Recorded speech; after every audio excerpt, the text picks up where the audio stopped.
Hello, you're watching Daily News on Allnews Nigeria. I am Opeyemi Olugbemi. Here are the headlines for today. Buhari seeks billions from Senate to pay judgment debt. KUTI allegedly jets out of Nigeria amid court case.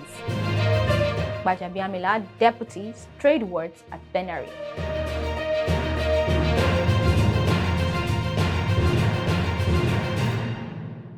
Welcome back. Now the news. Let's begin by taking a look at the drama ongoing in Abuja.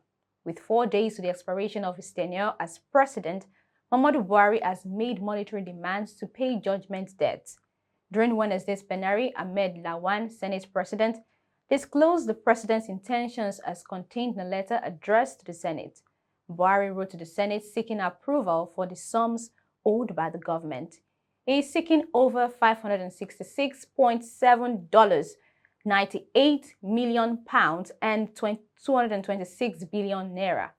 I wish to request the Senate to kindly consider and approve through its resolution the settlement of the top priority judgment debts and general judgment debts incurred by federal MDS in the sum of USD 566,754,584 dollars 31 cents, 281,801,881 naira 64 kobo through the issuance of promissory notes.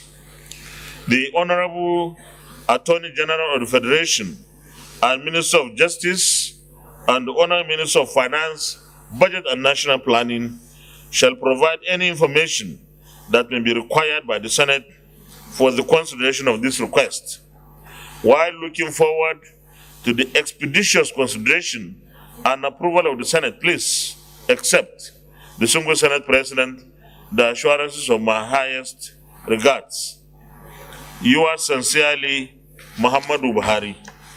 In the letter, Buhari said the debts were secured during litigations against federal ministries, departments, and agencies of the federal government.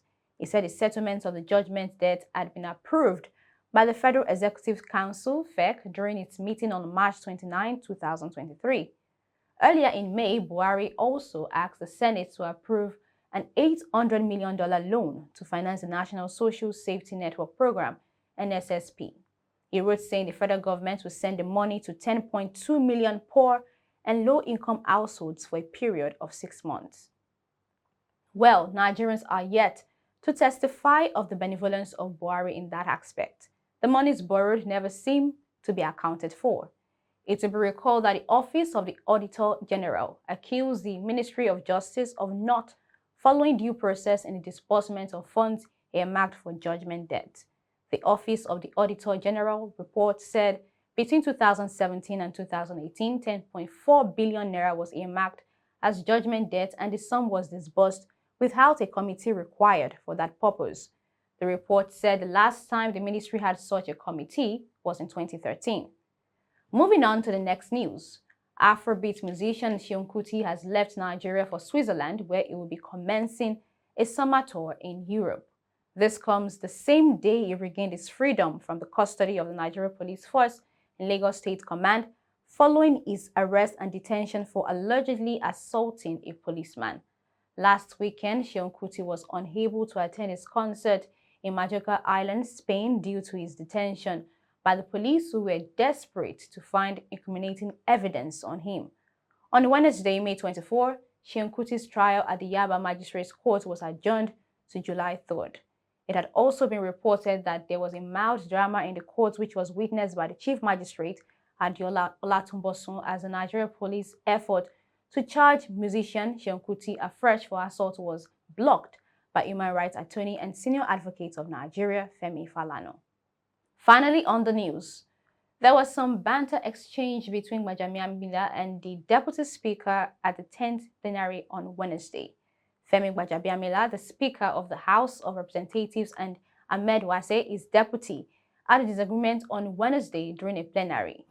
Honourable members are invited to the official commissioning of the permanent site of the National Institute for Legislative and Democratic Studies, scheduled as follows. Thursday, 25th May, which is tomorrow, 2:30 p.m. So Chairman, Business and Resources, let's make the order paper light for tomorrow because we have this, it's very important. The permanent site of News is at 2:30, so it'll be good that we close at 2. It's at plot 307 Cadastral Zone. It's on the airport road in Abuja. Yes, sir.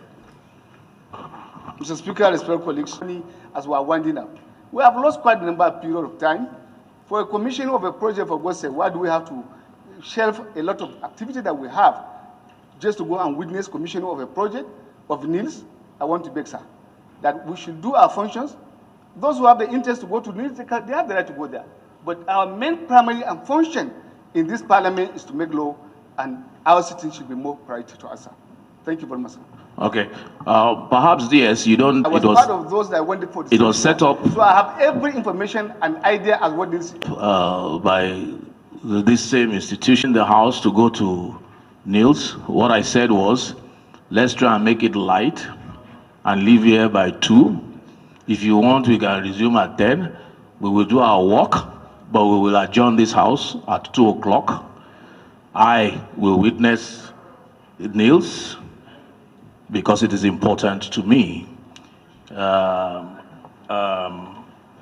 So, as I was saying, the second announcement. Mr. Speaker, sir. Yes, yes. Thank you. Sir, the parliament is about us, not about I. Thank you very much. Mr. Deputy Speaker, this is the first time in history I've been in this House for many years, perhaps even longer than anybody here. This is the first time in history that a Deputy Speaker will be challenging what the Speaker is saying. Let us rise for Aisha Duku's. I don't understand what you mean by challenging. Let's rise for 1 minute. That I should not make my contribution? As seen in a 3-minute video uploaded on Twitter, Washe disagreed with GBAJABIAMILA's directive to end Thursday's sitting by 2 p.m. so that members could attend a commissioning at the National Institute for Legislative and Democratic Studies. He argued that the House had lost a lot of time because of incessant adjournment and the primary functions of the House outweighed the need to attend the NILDS event. The Speaker, who was taken aback by the Deputy House boss, maintained that the House would be adjourned by 2 p.m. on Thursday. Meanwhile, this clash came amid indications of a cloud of tension between GBAJABIAMILA and Washe. Last month, it was rumored that GBAJABIAMILA was working against Washe, who is interested in the office of the Speaker, but the Speaker debunked the claims. Tajuddin Abbas and Benjamin Kalu are the All Progressives Congress APC preferred candidates for Speaker and Deputy Speaker respectively, and GBAJABIAMILA, a close associate of Bola Tinubu, the party's candidate in the February 25 presidential election, who became president-elect, is expected to support them. And that's it on today's news. For more updates, kindly follow us on all social media platforms displayed on the screen. I am Opeyemi Olugbemi. Do have a lovely day.